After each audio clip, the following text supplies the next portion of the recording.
لدراسة الفضاء التابع لناسا، إن أكبر وأقوى دليل على وجود خالق هو دقة تكوين الكون. السلام عليكم ورحمة الله وبركاته. هذا هو الجزء الثالث من موضوع الإلحاد لنكمل على بركة الله. المهم، كل الكلام الذي ذكرناه كلام جميل، ولكن الملحد لن يتوقف هنا ولديه نظريات حول هذا الموضوع، وسوف أسرد عليكم هذه النظريات بسرعة لكي لا أطيل عليكم أكثر من هذا. النظرية الأولى: هل يمكن للكون أن يخلق نفسه؟ حسنا، هل هذا ممكن؟ هذا يعني أن الكون كان موجودا وليس موجودا في نفس الوقت، لأنه لكي يخلق شيئا ما نفسه فهذا يعني أنه موجود قبل أن يوجد. فهمتم؟ دعني أفسر هذا بطريقة بسيطة. هل يمكن لأم أن تلد نفسها؟ بالطبع لا.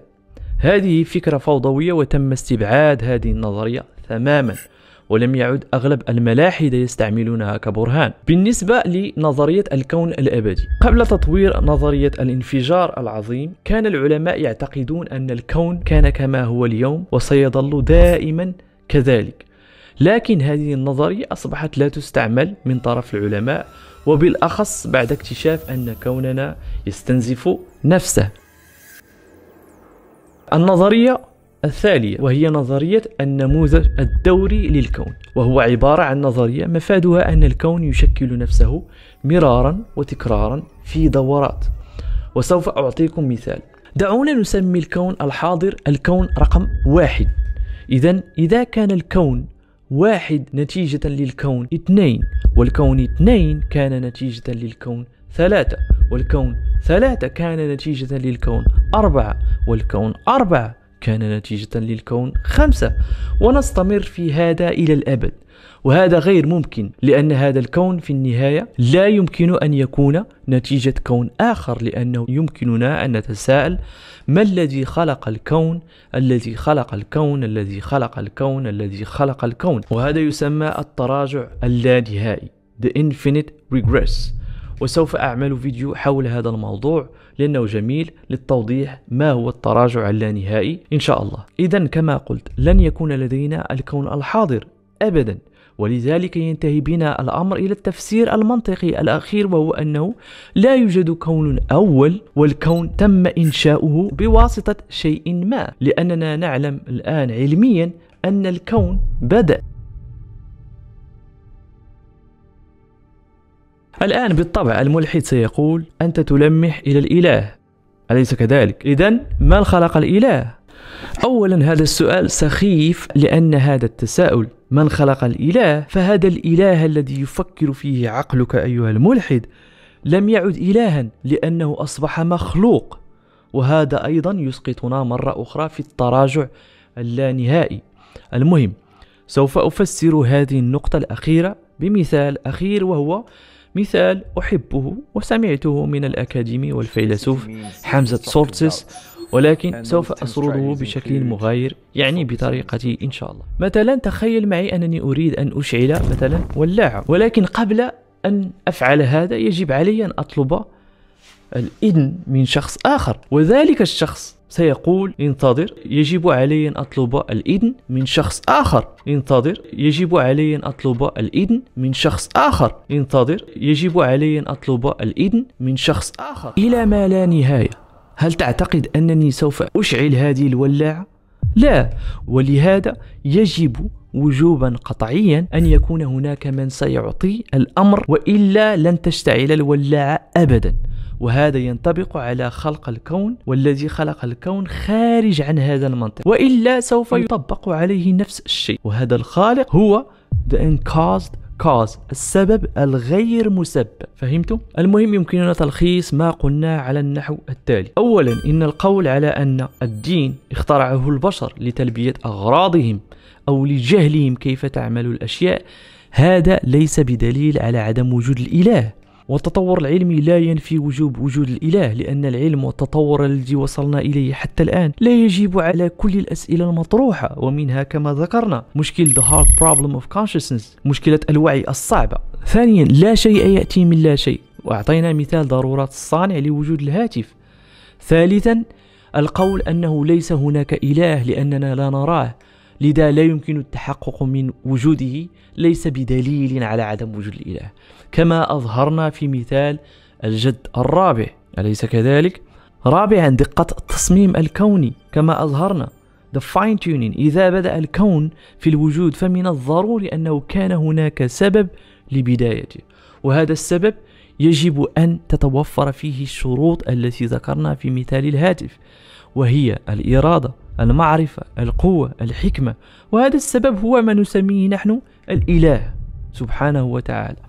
المهم، الشخص الذي يرغب في إنكار هذا الواقع سيقوم بافتراض أي حجة أو يرمي عليك أي شبهة بغض النظر عن مدى عدم واقعية أو بغض النظر عن مدى استحالة هذه الافتراضات. أود أن أقول إذا كان هناك خالق فمن المؤكد أن هذا الخالق سيوجه خلقه ويعطيه المعلومات الضرورية لقيادة أفضل حياة ممكنة، ويعطيه تفسير لبعض الأشياء التي يصعب عليه فهمها، يعني يصعب علينا نحن البشر فهمها، مثلا مشكلة الشر أو الظلم في العالم، كمثل صانع الهاتف الذي يصنع الهاتف ويعطيك كتاب لكيفية استعماله. أخيرا وليس آخرا، حتى لو قبل الملحد أن هناك إله سيأتي ويقول لك هناك أكثر من 2000 ديانة، كيف يمكن التيقن من الدين الحقيقي؟ الجواب سهل جدا جدا جدا كما يقول المصريون.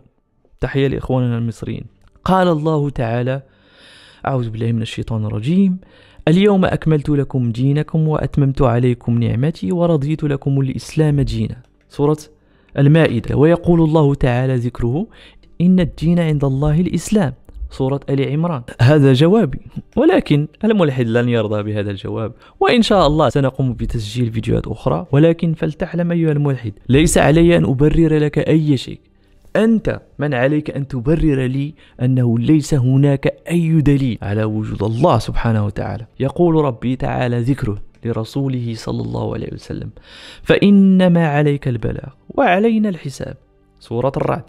وما على الرسول إلا البلاغ المبين. سورة النور.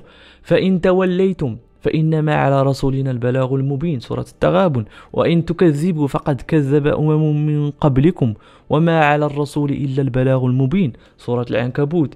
فإن تولوا فإنما عليك البلاغ المبين. سورة النحل. وقد فسرنا وبينا والسلام على من اتبع الهدى.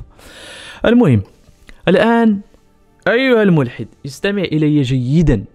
كل الأشياء التي تعبدها نعم تعبدها، مثلا أفكارك وثقافتك، فلسفتك وعلمك، هواك، أموالك إلى آخره، فاعلم وكن على يقين أنه من يستمع لكلامك ويتبعك في أفكارك ويلحد بالله سبحانه وتعالى إلا من هو كتب عليه ما كتب عليك. استمع إلى هذه الآية. قال ربي رب العالمين سبحانه وتعالى: فإنكم وما تعبدون ما أنتم عليه بفاتنين. ما غادي تفتنوا حتى شي حد، لن تفتنوا أي أحد إلا من هو صال الجحيم. ما أنتم عليه بفاتنين. فإنكم وما تعبدون ما أنتم عليه بفاتنين إلا من هو صال الجحيم.